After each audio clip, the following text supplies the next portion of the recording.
Go ahead. All right, gang. Welcome back to another episode of Is That Orange Man Still Bad? Yeah, he's still bad. We can cut to the end, but we are here to talk about the ways in which he is losing and how to fight back. Welcome to Defiance Daily. Today, we are catching up on court cases facing the Trump administration, MAGA losses, and our very own Soulmate Award, aka the Bootlicker Award. But before that, I have a very special guest with me today. One of my new favorite friends, Joe Walsh, former Republican representative and host of The Social Contract with Joe Walsh. What's going on, buddy? Xander, I'm grouchy, I'm grumpy, I'm pissed off. I'm so fucking sick of technology. I apologize. It took me a while to connect. I like this for you. I think it's in character. Like you've already got, we talked about this earlier this week, a strong shaking your fist energy.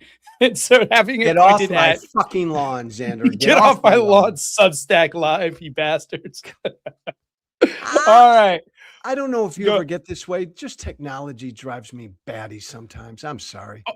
Increasingly, I think also like as I get older, all you have to do is skip out on one generation of it, and then you don't know how to work the next because it's built off the UI of the next one. Yeah. And I skipped Snapchat. That was my fault. I skipped it. And now I don't know how to work any of them. I don't know how to work TikTok or YouTube stories or any of this stuff. It happened so fast. I used to be a young, hip guy, Joe. It happened overnight. Seems correlated with parenthood. Daddy. Yeah, exactly. It feels very correlated with parenthood. All right. Well, let's start tonight with 3 legal updates involving 3 different Trump projects. And while the outcomes were not identical, there was a common theme running through all of them. Federal judges are increasingly asking this administration for something it struggles to provide. Proof. Let's begin with Trump's $1.8 billion slush fund. You'll remember that after the bipartisan outrage, Todd Blanche went to Congress last week and announced that the fund was effectively dead, but pushed back heavily when it came to the idea of putting anything in writing. The administration's good for it, right, Joe? Yeah, sure. You don't think you can take these guys at their word? Oh my God. It is funny to be like, guys, we're definitely going to do this. Can you put it in writing? Absolutely not. See, right? you and I are a good combo because I have a hard time laughing about shit. I need to laugh more. But like fucking Trump lies as he breathes. But now, Xander, everybody around him, they all lie. Yes. All of them. This is like, where I saw this, Joe? It's kind of funny you mentioned that. I saw this in the tech industry where Steve Jobs was successful. And Steve Jobs was successful because he was a product guy that understood it, but people copied everything about Steve Jobs. And when I was a young tech guy in the industry, there were so many mini asshole CEOs running around trying to duplicate what Steve Jobs did. But Steve Jobs won in spite of being an asshole, and everyone was just trying to mimic it. And now you see it. You see that this brand of politician has been successful, and so many people are trying to mimic it, whether it's to suck up to him or just to, trim tab off of his success. Well, you're right, Xander. And again, I come from the world of electoral politics. These Republicans, my former colleagues, they've watched him now for how many years lie, say just utter bullshit, be cruel, be ignorant, be stupid, all of that. And he never's paid a price for it. So they begin to think, oh, I want to stay in power. I want to stay relevant. I want to get elected. Well, fuck it. I'll just lie. I'll go after that journalist. I won't apologize for anything. So to stay alive, they've replicated him. Yeah. And I think they've missed the part. I think similarly, Trump kind of wins with many people in spite of that, and they're replicating the worst part of it. But I'll go on just to bring us through this. A federal judge didn't seem to think that Blanche was good for his word. That might be because Blanche told Congress the fund was dead. Donald Trump kept telling reporters that he still loved the idea, and that contradiction caught the attention of federal judge Leonie Brinkema? Sorry, Leonie. Brinkema, thank you, sir. That's why I got a pro with me, sidecarring. Today, Brinkema extended her block on the fund indefinitely, saying she was not convinced the administration had truly abandoned it. In fact, she specifically cited Trump's public comments and said that the court still lacked certainty that the fund would simply rear its head in another form. Then came the important part. The judge gave the administration 1 week to provide a sworn declaration signed by Todd Blanche and Treasury Secretary Scott Bessent, stating under penalty of perjury that the fund is dead and will not return. So, Joe, we now have a federal judge saying, yeah, I'm not taking your word for it. Put it in writing. What's the likelihood that happens? What do you think's going to happen next? Well, and Xander, talk about leapfrogging off of what we were just saying. So all these people lie. The attorney general lies, the secretary of the treasury. So a judge is demanding that under oath, by penalty of perjury, that they're not trusted. I mean, think about that. Trusted. The word of the attorney general, the word of the secretary of the treasury, not at all trusted. They'll try to wiggle out of whatever they can wiggle out of. It's such a good point. These aren't like interns. They're asking to put things in writing. These previously were some of the most trusted professionals in the federal government, right? People who serve these roles. And Xander, just again, reminder to everybody, because we all forget shit because of Trump, because the attorney general is Donald Trump's personal lawyer. Like, that's really bad. But the attorney general is the top law enforcement officer in the country. And the judge said, I can't trust your word. Mm-hmm. Courts are on a winning streak. I'm liking the courts. We've got Gracious Monkey saying she or he, I really don't know who the Gracious Monkey is, feeling defiant AF today. Scotty says, how far have we fallen in regards to what you were just mentioning, Joe? Thank you, gang, for being with us. Look, I've got more good news for you. Let's go on to our second courtroom loss of the day. As we know, the Trump administration has been ordered to remove Trump's name from the Kennedy Center. Hold on. That calls for one of these. Woo, woo. Good news. Joe, did you have any buttons back in your radio days? Did you do any of those? Yes, I had. Yeah, you had some of them. They're very fun. They're one of my favorite parts of the job. Now I just drink tequila when we get good news. It's shifting. Times are darker. That's fair. It's Friday. It's Friday. So the Trump administration has been ordered to remove Trump's name from the Kennedy Center because adding it was illegal and done without the consent of Congress. This is a court case that we have been deeply invested in at Defiance. The administration made a last-minute attempt to stop Trump's name from being removed from the building while the appeal plays out by Judge Christopher Cooper. Wasn't buying it. This morning, he ruled that the administration had failed to show it was likely to succeed on the appeal and rejected the request. They're not even getting to court anymore. They were losing court cases. Now they're not even getting to court anymore, Joe. That's how empty these claims are, man. You said something a minute ago, Xander, like hooray, the courts are winning and punching back. You're right. Like, we've lived 18 months without a Congress. We've only had two branches of government. The courts, man, right? It's taken them a while to catch up, but they seem to be catching up to his lawlessness. It's nice. I mean, at the beginning, I wasn't sure. I wasn't sure which institutions, would hold. What we learned is the Supreme Court's questionable, Congress has been questionable, but the lower courts have been on fire. Stars. Yeah, all stars. So what does this mean? Today's deadline of having Trump's name removed from the Kennedy Center still stands. So today we got to see a site that I know everyone watching has been dying to see. As of earlier today, scaffolding has started to be constructed to take his name down. Our producer currently has eyes on the live stream. So if at any point those letters start to come down, we may have to cut the broadcast and bring you straight to the live stream. What a great day to do it, though. I love it, right? He's trying to put his name everywhere. He's trying to become a cultural icon. Look what he's doing this weekend, Xander. It's good to remove his name wherever we can. Joe, one of the things Miles and I were talking about earlier this week is doing a version of doing an article on what Trump's America would look like without Defiance.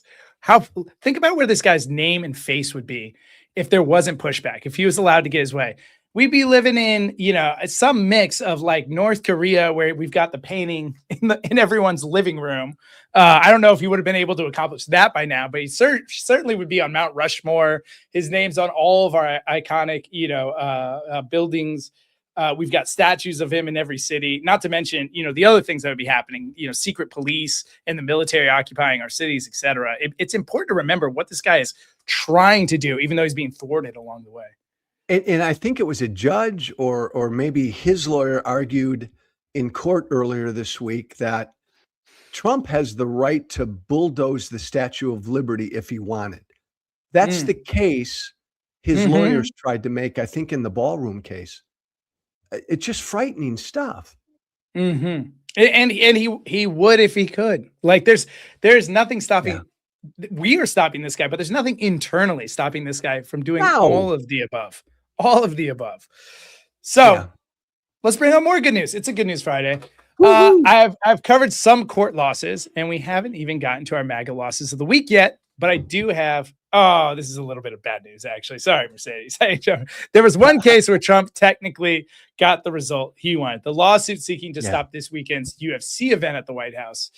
Judge Amit Mehta declined to block the event from going forward, but even there, the ruling came with an asterisk. Mehta wrote that he believed there were legitimate concerns about commercial exploitation of national landmarks and questions about whether government officials or private interests were really running the show.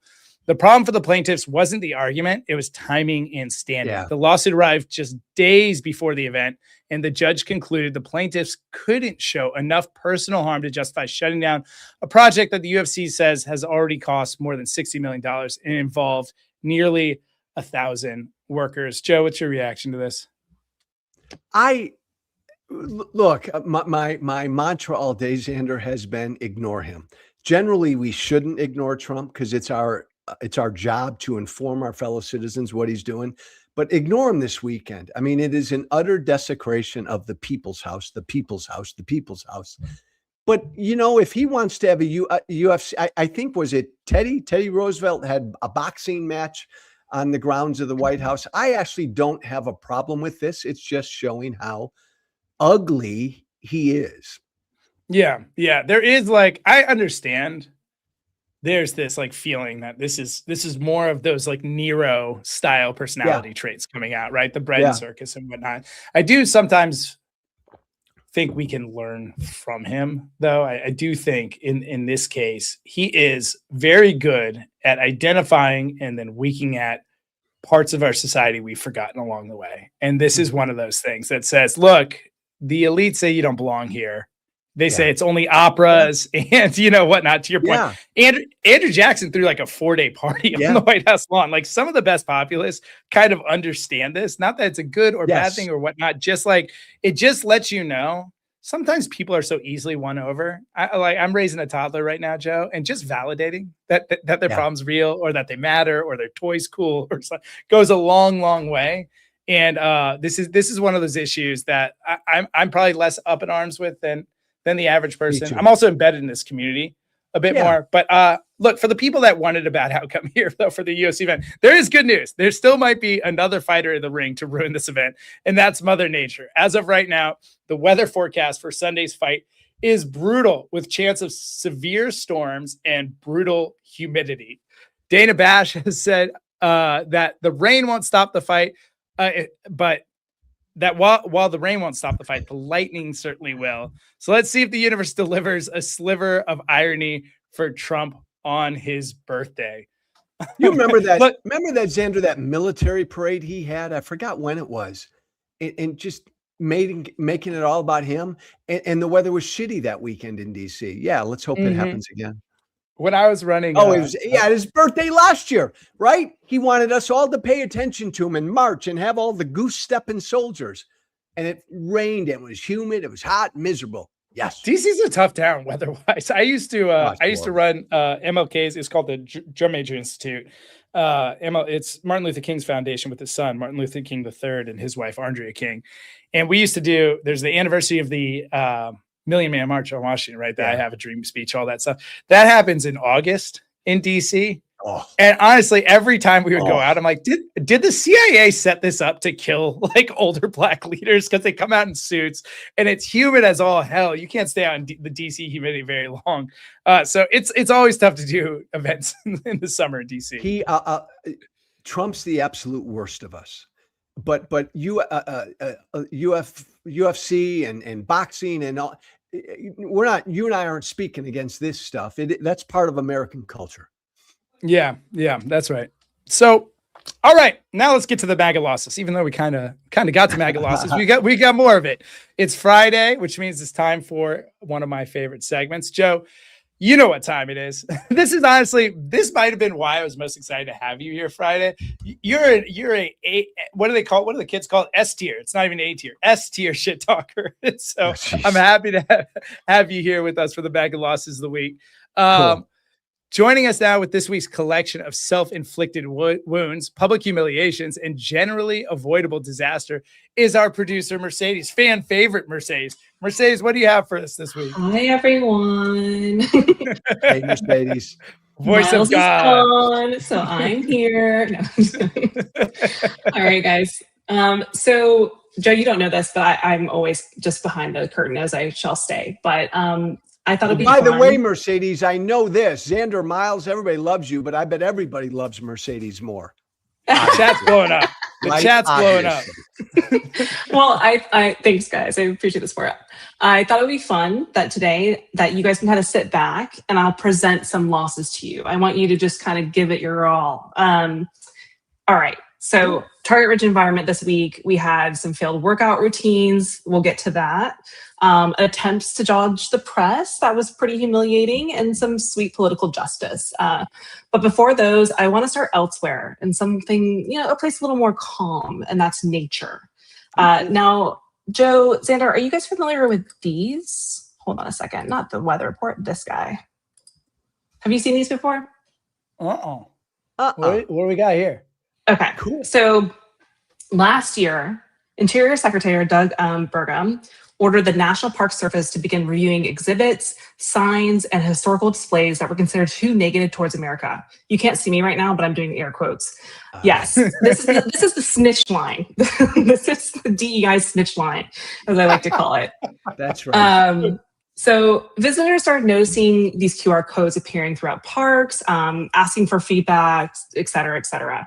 The administration necessarily wanted Americans to flag content that they believed was unfair and accurate, That's right. but mostly what they deemed to be overly critical of how Trump wants us to view America. But according to the Associated Press review of more than 35,000 submissions released through a lawsuit, more than half of them were responses basically pushing back on the administration or trolling the administration, which is so great. So for our first MAGA loss of the week, I thought it would be fun for you guys to read some of these. How does that sound? Yeah. That sounds okay, great. All right, cool. So I'm By the actually way, Mercedes Xander, I have a few years of acting training in my background as well. So. All right. Perfect. All right.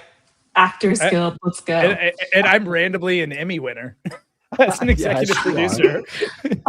Just an Emmy winner. Okay, so I'm gonna bring you guys to nature. Are you ready? All right. Okay, Xander, go ahead. All right. Rangers. This is what by the way, this is Mercedes is having us read actual messages left for the Trump administration. Here you go. Rangers, 10 out of 10. Keep up the great work. Secretary Department of Interior Doug, 0 out of 10. There's one more. Doug Burgum Hikes in Crocs. Doug Burgum hikes in Crocs.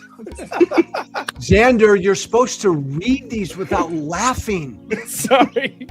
Oh my God, really Mercedes, he never would have made it in the movies. I know. I got you. I'll pull it together. Joe, show me how it's done. Okay. I've noticed more signs with QR codes appearing in this beautiful natural landscape, distracting me from the beauty by reminding me of the offensive and diluted policies of the current administration. Please remove them. Fantastic. My God. Too much focus on whitewashing American history by the current administration is preventing real information and learning of history based on actual history, not MAGA nationalism and Christo-fascism. That was my Alex Jones. It's like the progressive Alex Jones.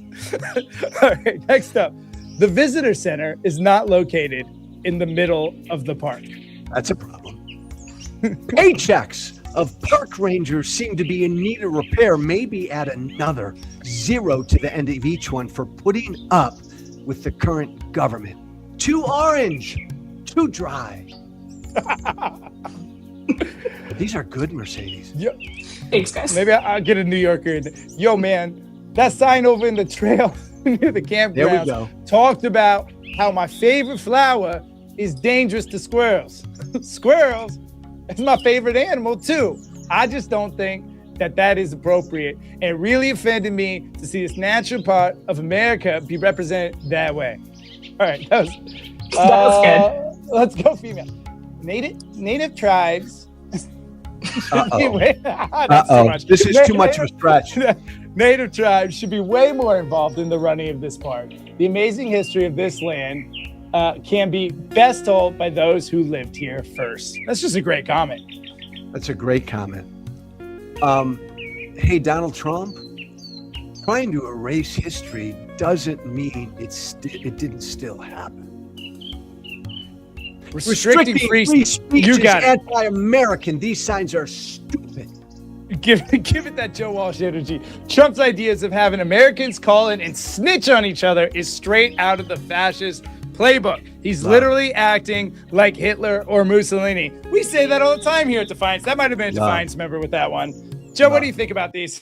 What do you think about these comments? I just love the background nature music. That's lovely. Oh my God, Mercedes.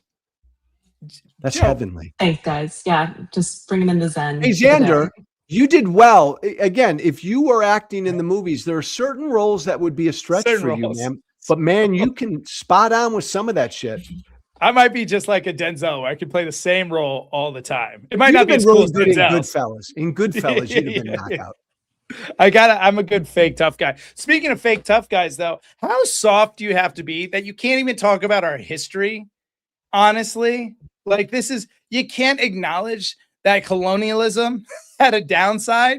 You know, we can all say, look, we're here now and let's make the best of it. And you can still look at what happened in the Americas, which is arguably one of the greatest human disasters of all time, crimes, tragedies. You know, we're talking about tens and tens of billions of people that lost their lives by disease, through conflict, that had their lands taken. I mean, like, I don't get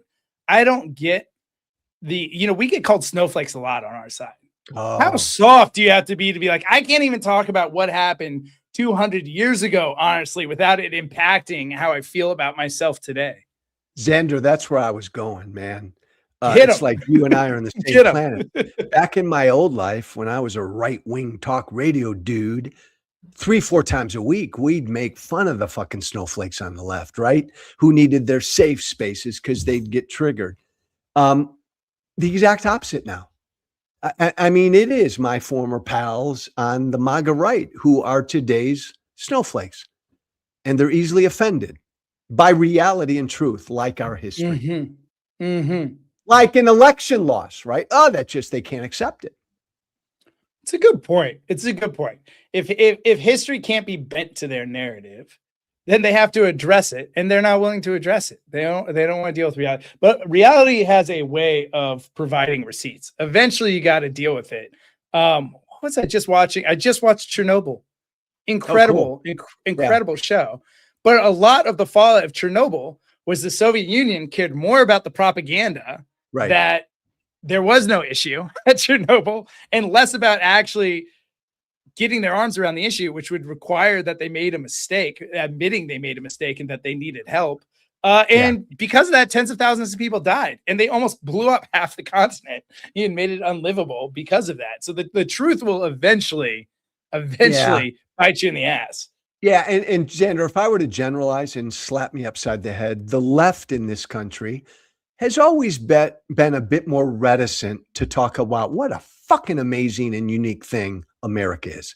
250 years old now. Just an amazing advanced, unique experiment in freedom and self-rule. The left kind of always had a bit of a hard time bragging about how great America is. But Xander, the right doesn't believe we've done anything wrong. Like we don't have an original sin called slavery and then Jim Crow. And the answer is in the middle. This is the most amazing country in the world, but we're a promise and we're imperfect and we're trying to get better. Yeah, in many ways, you know, if America was looked at as a bunch of nations that have been slapped together, nations as diverse as ours are, it's a Yeah. miracle we're not at each other's throat all the time. Usually when you have Yes. that many different types of people in one Yes. space, they're at each other's Yeah. throat a lot. You know, America, but we have seen systemic oppression, systemic racism, mass genocide in the form of indigenous people way back when. And it's fucking okay. Like, I think the thing that has a little bit trapped the left for a while is the looking backward piece of it, where it's like, we can talk about the beautiful thing we're going to build moving forward. I think that was one of the great things about MLK and the civil rights movement is they did obviously reference what was going on, but this, like, I have a dream, like it's in the name of that speech. It's like, I'm going to tell you about where we're going right now and why we can get there. And I think we're missing a little bit of that. In general, we're still missing that a little bit. Like even Defiance, we're talking about the orange guy, the way they're fucking up, you know, and that conversation is outsized to the where are we going, what are we doing piece of it. And that's partially because of how clicks and attention work. That's for a number of reasons. And so, we've got work to do on that front, and I'm excited to do it with you. I'm happy to be in partnership with you doing cool. that work. I want to hear more MAGA losses. All right, let's talk about it. All right, so our next one, we're familiar with South Carolina Representative Nancy Mace, right? She's basically built her political career attacking transgender Americans and just being a little Nazi, pretty much. In her sights and her scope is a little Nazi. Cut right to it, Mercedes. Get right to it. She likes to pick on Delaware Congresswoman Sarah McBride. Well, this week Mace kind of got her own, I think. She was running to be governor in South Carolina. And do you guys know how she did? Let's know. Yeah. 5th place. Last place. Nice. Nice.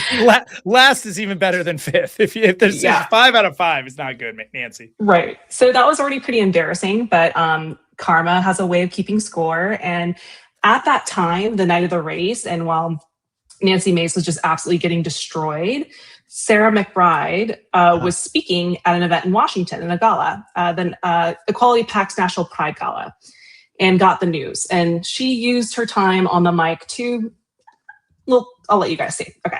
Today is the South Carolina Republican gubernatorial primary. And for those of you who aren't aware, my colleague and Congress's top bathroom sheriff, Nancy Mace, is on the ballot.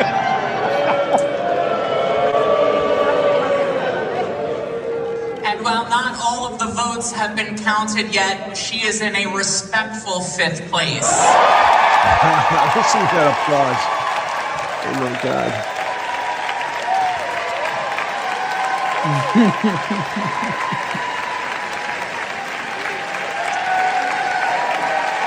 Yeah. Yeah, baby. Wow.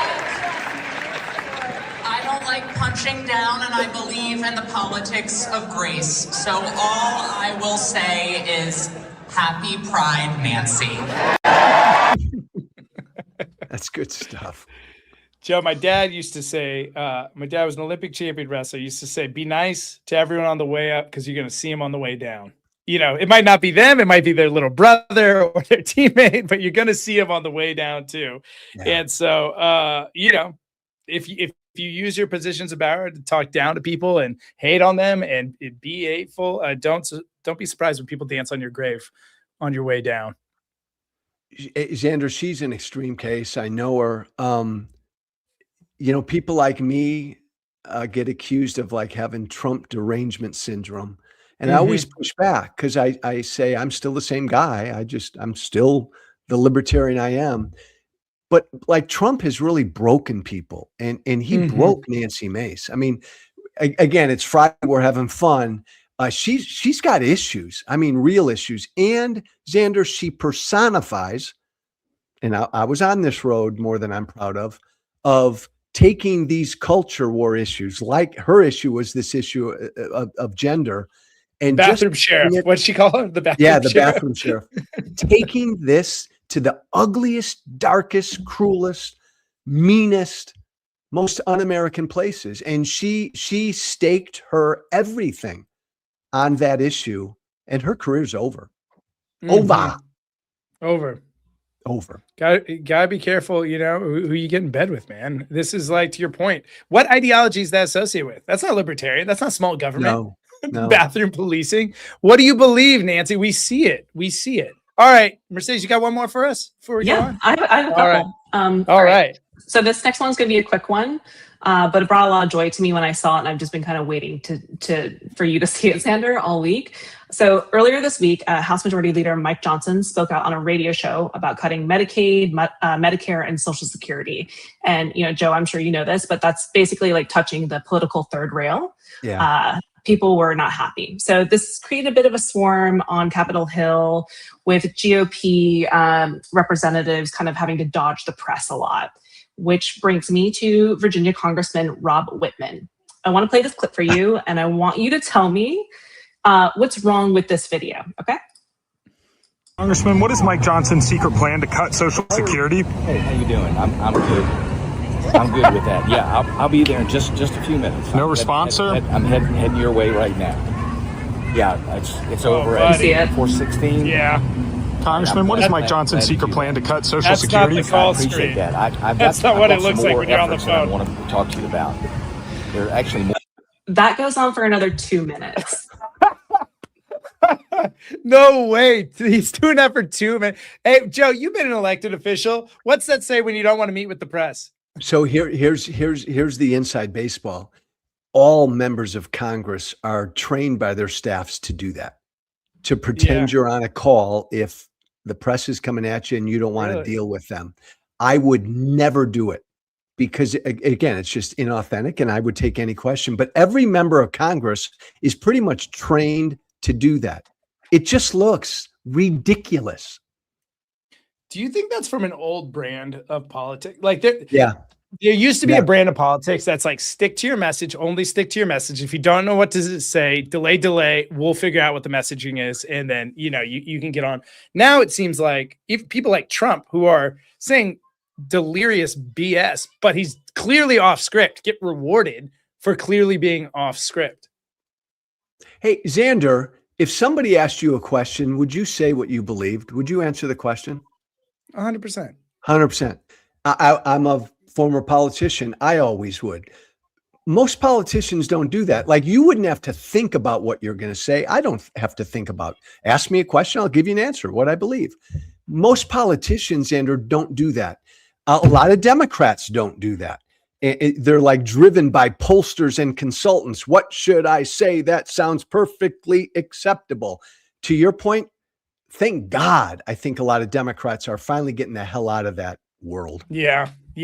It's a great, the true answer. We have a crop of people in there where their true answer is, give me a second. I need to understand what polls the best.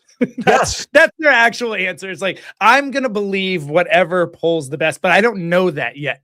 So I'm going to delay this experience, this interaction until I know that. That's the honest answer. They just can't fucking say that out loud.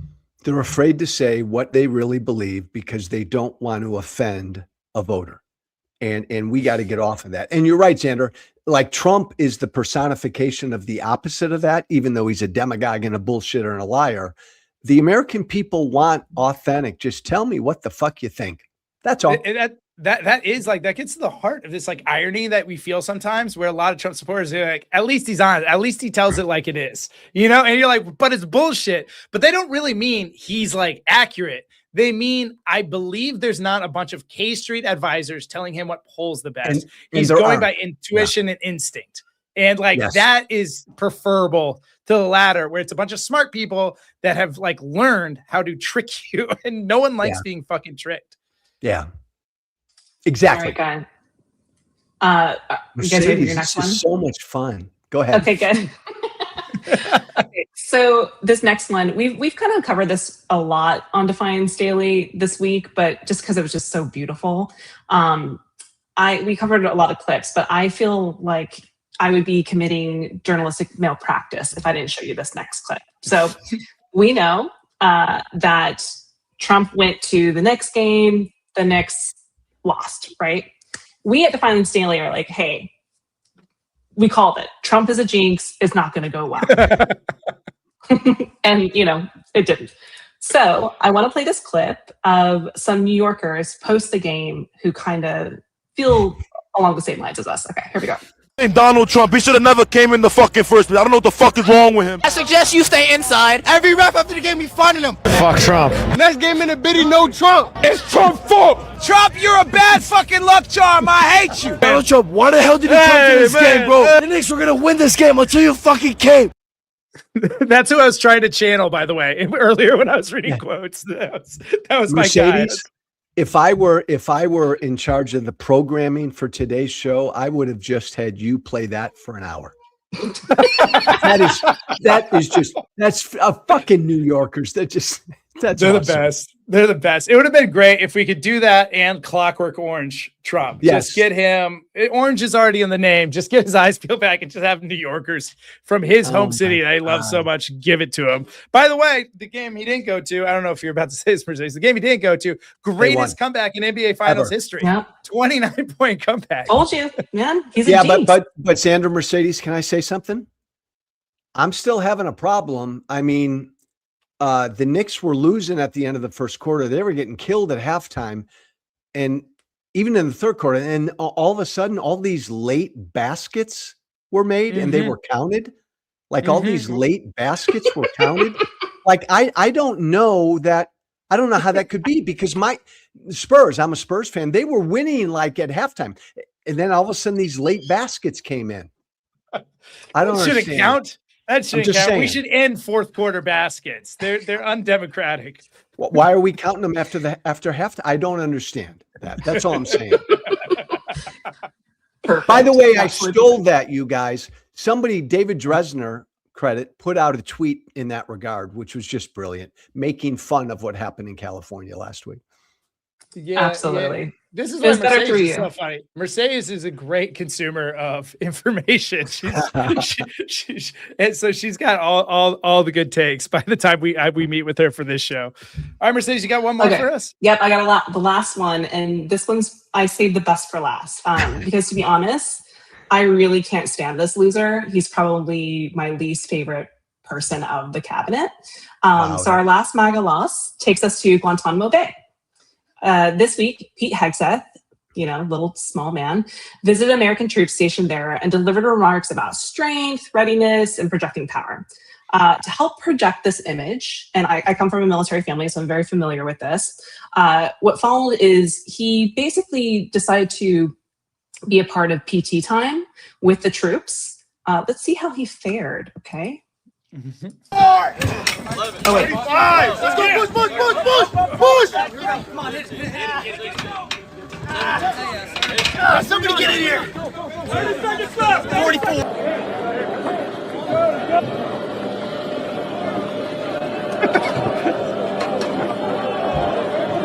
Oh, I feel for him. That would be my form as well at the moment. I'll cede this one, Mercedes, to Xander, because probably knows more about weightlifting than I do. I'm an old man. And Pete Hegseth is 16 years old. He's a punk. He's a white Christian nationalist, all the rest. But like, Xander, what did those images say to you? Well, here's what I think he's trying to project, and I'll give him some advice. He's trying to project he's a leader that leads with the men. He's with them, right?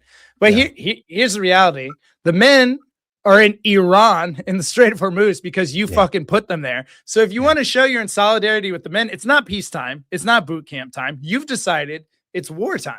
So why don't you get on one of those Navy ships in the Strait of Hormuz or, on Karg Island where you might be sending people. If you really want to show you're a modern day Napoleon, you're on your white horse at the front of the line, go fucking do it, dude. This is like cosplaying as a military member.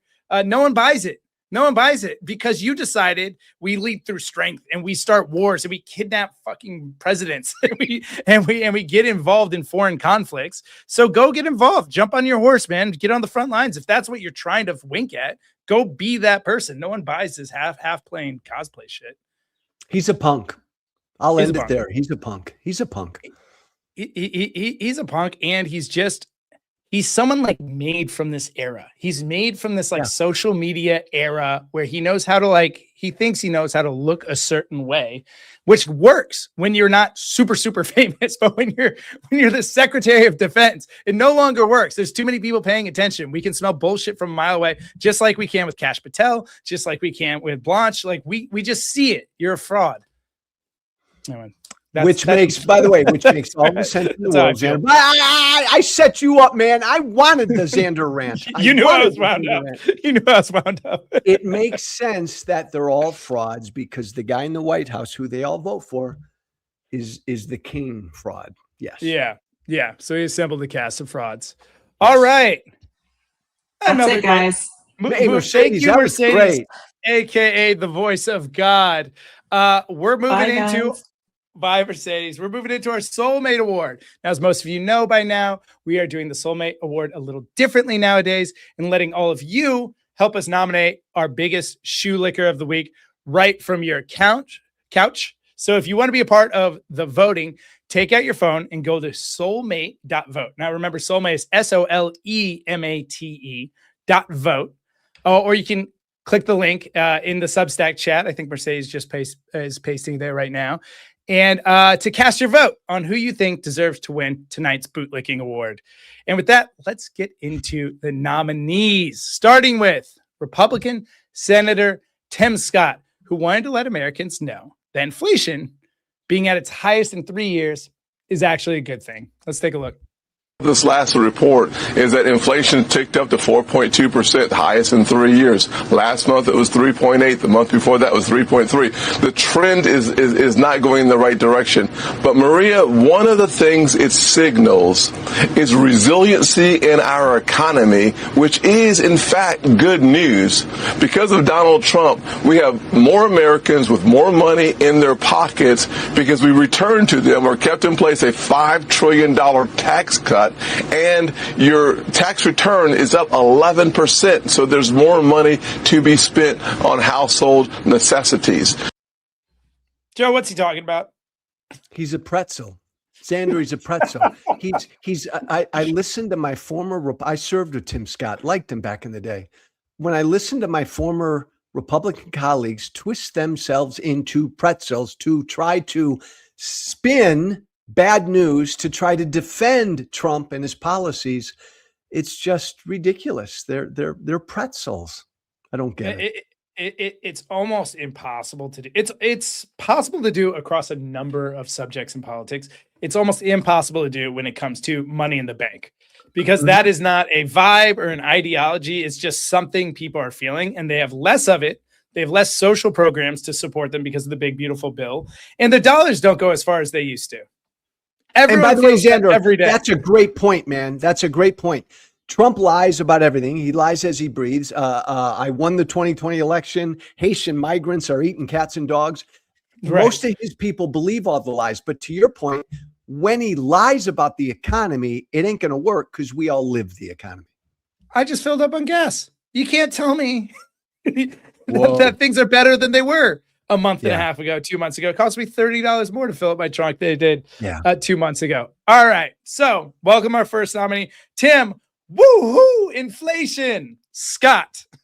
Our next nominee is Rep. Claudia Tenney, who has a message for all the Americans suffering through Trump's lies and devastating months-long war with Iran. Don't worry. It's just a short-term conflict. Let's take a look. Out there, they're sick and tired of this war. They voted for President Trump because he promised to end wars, not start wars. He called himself the president of peace. What is your message to those people experiencing this war fatigue? Yeah, well, it's not been very long. We were in Iraq and Afghanistan for over 20 years under a couple of different presidents. So this is a very short-term conflict, and this is all about lasting peace. It's not a forever war. President Trump is trying to rid us of a terrorist regime that has been wreaking havoc on our own military, threatening to have a nuclear weapon, which they were just about close to having a weapons-grade nuclear weapon. This is a regime we've been fighting for 47 years. They have no problem killing their own people in the streets, gouging out the eyes of women or anyone who stands up to the regime. It's time for them to go, and it's time to have peace and prosperity. Joe, is it good news when you're comparing yourself to the failed global war on terror? Is that good news? Where you're like, hey, it's not as bad as Iraq and Afghanistan. Another pretzel. There's another Republican, Xander, twisting herself into a pretzel to defend this war. You and I have talked before. The Epstein files cover up in this war and the economy, obviously, are Republicans are going to go down with these three issues. It's so incredible. Pretzel is such a great term for it, Joe. Really, it's just guys. It hasn't been 20 years since this war started. So yes, it's not a 20-year conflict. I would argue that it was missing the 9/11 piece of it that animated America to, you can say what you will about the Iraq and Afghanistan war. I don't think it made a whole lot of sense at all that we're in either of those places. But there was you could say, a national vibe that was looking for justice and looking and there was energy that supported a conflict of some type. I don't remember our 9/11 moment this year with Iran. Do you, Joe? No. And Xander, I've said this to you before. I come from MAGA. I left, but I still talk to MAGA folks every single day. The two issues that are just that they cannot deal with, that they're really struggling with, are the Epstein files cover up and this war. Trump made a promise, man, that this shit wouldn't happen. No wars when he was president.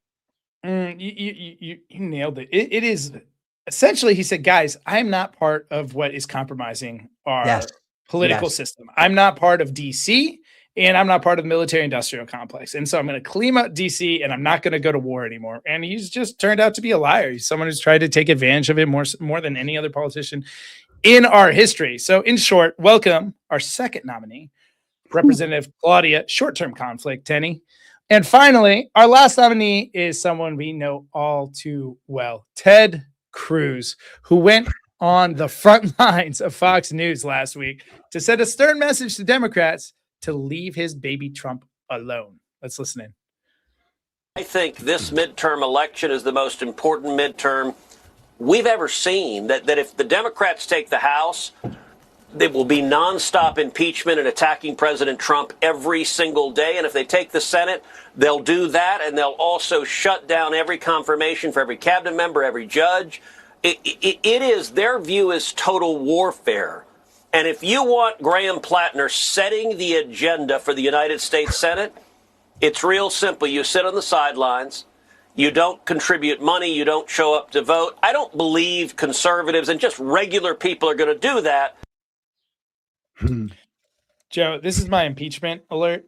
And I would love for this to just be on by default next year after we win the midterms, because we are doing what we can to impeach this guy. You know how you avoid impeachment? Stop doing impeachable offenses. Stop doing things worthy of fucking impeachment, Ted.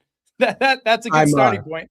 Xander, I've been shouting pretzels, pretzels, pretzels, Republicans twisting themselves into pretzels. I love pretzels, actually, as a snack. Cruz ain't likable enough to be a pretzel, but he's Xander, he's bringing to light their big problem, my former party's big problem. Their folks are not motivated to vote. The resistance, the defiance is motivated to vote.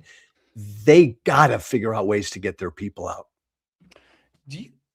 Before I go on, guys, I want to leave a little more time for voting. So go to Soulmate if you haven't. Soulmate, SOLEMATE.vote. I'll paste it in the chat here to get your votes in. So cool. So I want to make sure it's an award that the people decide. We're a place, of the people, by the people here at Defiance. So I want to make sure that's true.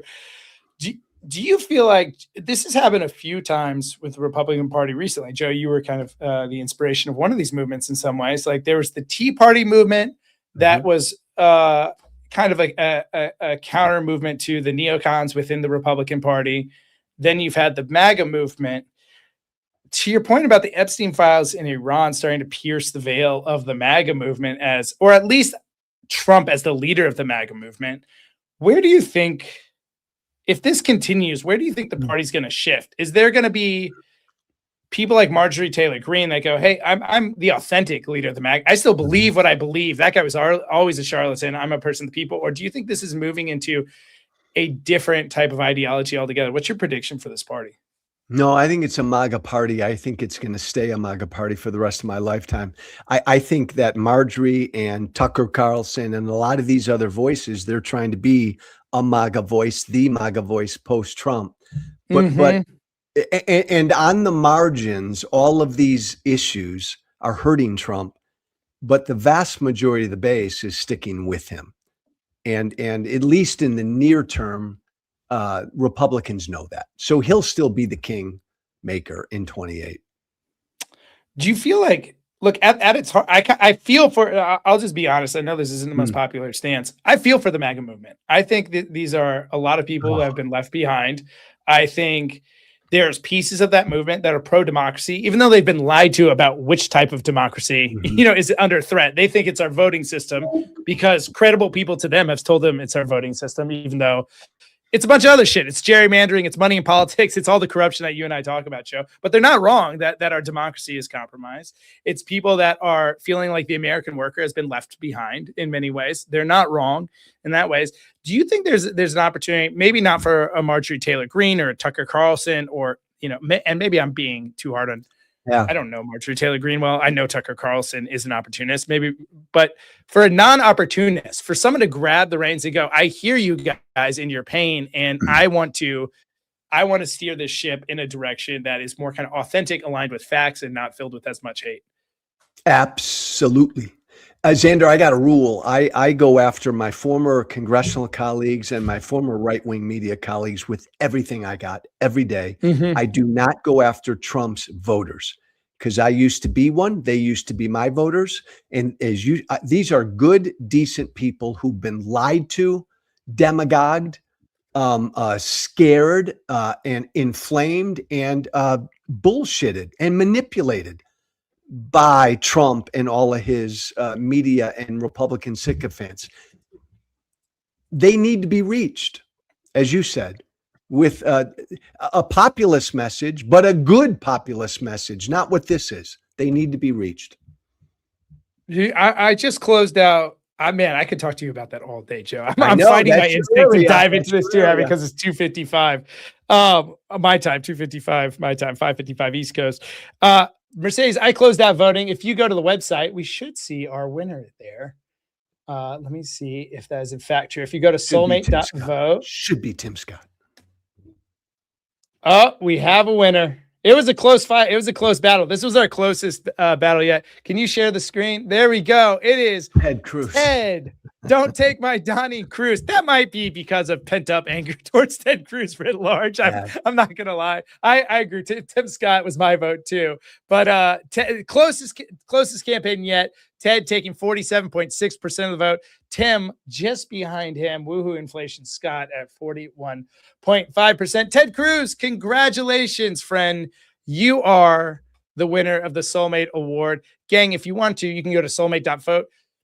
Take a screenshot of that screen, paste it on social media. Congratulate our friend Ted Cruz on his incredible award for being the top bootlicker of the week. He'll win it every time, Xander. He'll always win it if he's in it. He'll always win it. It's Ted Cruz.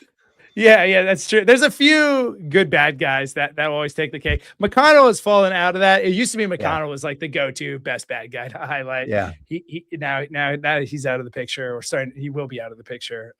Ted's probably assumed that mantle outside of Trump as the top punching bag. All right, let's go to questions. Let's go to questions before we close this thing out. We're making good time. We got 4 minutes left for questions. It's fun, Xander. It's a good show. Fridays particularly are fun. I love Fridays. Wednesdays are my favorite because it's our mission briefing and we get to give out some money and take on these guys. But Friday's my second favorite. Question from Diana Boyd. What can be done about the FBI intimidation of organizations helping voters in Ohio? Joe, do you have background on that? No, which I don't know specifically what she's referring to. I don't know either. Mercedes, do you know? Voice of God, are you in there? Mercedes, where's the voice of God? Yes, they took the voter rolls. Oh, got it. They're taking voter rolls. Okay, that's right. That's right. It's in more of the same. States are getting the voter rolls. Yeah, Joe, you might not know about Ohio, but in general, we've seen this in Georgia. We see it in Tips in Arizona. What's your take on this? It's again, it's utterly wrong. And no state should give their voter rolls over to the FBI or anybody in the federal government. There is, Xander, from this shit that's going on, and a number of states are doing this, to everything Doge did, we have no idea the damage that's been done to our personal security over the last 18 months. And this is all about Trump fucking with the midterms as well. Yeah. Look, I'll say as a Defiance.org member, if you're a Defiance.org member, you've been doing actually a lot on this front to confronting the FBI and DHS and other federal overreach everywhere that we go. We've funded Keep Our Republic's efforts to brief local and state representatives on what emergency powers Trump may try to use and what powers they have to push back on that. And so that probably goes directly, that campaign that we funded goes directly to this issue of a lot of local officials have never been in position where they have to push back on the president of the United States. Like they're just not, we've seen it done heroically in Georgia, Brad Raffensperger, who denied Trump the votes he was seeking. But a lot of folks don't know what powers, Trump actually has and what powers they have to push back as a local official. So if you're a Defiance.org member, you funded the briefing of those local officials and the education how to push back. If you're a Defiance.org member, you also funded the fight against federal overreach. That is a network of district attorneys across the country that are charging DHS and ICE officials with crimes when they break local crimes. If they're charged with a state crime, Trump cannot pardon them. Trump cannot pardon them. We launched GTFO ICE to stop DHS from starting new prison camps, using bureaucratic interventions and the power of communities to stop the building of prison camps. And so we are thwarting the attempts at federal overreach left and right through these different campaigns. I just got off the phone with Phil Solomon today, who we are going to support at some point with a no secret police campaign. They're the people behind the laws that have been passed in states around no masks, around identification of police, around being mandated to tell people where you've taken someone when you incarcerate them. So a big theme in what we're doing and what we're going to continue doing through the midterms. We're going to certainly invest in turnout, but we're going to keep investing at thwarting Trump's authoritarian ambitions by supporting local efforts. And really, like the theme of what I just laid out is utilizing local laws, local powers, state powers to push back on a federal government that is claiming they have powers they do not have. And so that's the key to all of those fights. And to the extent that there's infrastructure we can invest in to beat them back, we're going to do it. To the extent that something needs to be created, we're going to keep creating it. All right. I got 7 words. Xander. Yeah. Defiance is doing great work, period. Support Defiance. I'm done. Thank you, sir. If you're not a member, you can be a member. You can be a member for $1 a month. You can be a member for $1,000 a month. You can set the high score at $1 million a month if you want to. We won't stop you. But join, get in here. We're all thrown down together to fight back against Trump's authoritarian ambitions. Kim Yingling says, have you heard anything about a stay on Trump's name removal from the Kennedy Center? Yes, they lost. A judge denied it. We covered it at the top of the show, but Kim may have joined a little late, and that's fine. They're taking the letters down currently. Actually, Voice of God, you have eyes on the live stream. Have we seen any movement? Has a letter been taken down? Mercedes, Voice of God, have the letters been taken down? Sorry, guys. Mercedes is done. No, I'm here. Sorry. Letters have not been taken down, but that's because of the weather. Scaffolding, lightning. Yes. We want bad weather. We'll take it again. Yeah, I guess there's no wrong answers. All weekend in DC. Storms, tornadoes, hurricanes, cats, and dogs dropping from the sky all weekend. All right. I think that takes us through our program. Joe Walsh, thank you so much for joining me this Friday. Thanks, Xander. I'm a big fan. Thank you, Mercedes. Thank you all. Thank you, Defiance. Thank you, brother. All right. Well, gang. Oh, Joe, where can people find you if they don't know where to find you? Social Contract, Joe Walsh. Walsh Freedom Everywhere, the Social Contract with Joe Walsh. Thanks. Have a good weekend. Right. Ignore Trump this weekend. All right, brother. We'll see you soon. Thanks. And I'll see you all soon. I'll see you Monday. And so as Miles Taylor likes to say, until then, stay loud, stay brave, and stay together. We'll see you soon.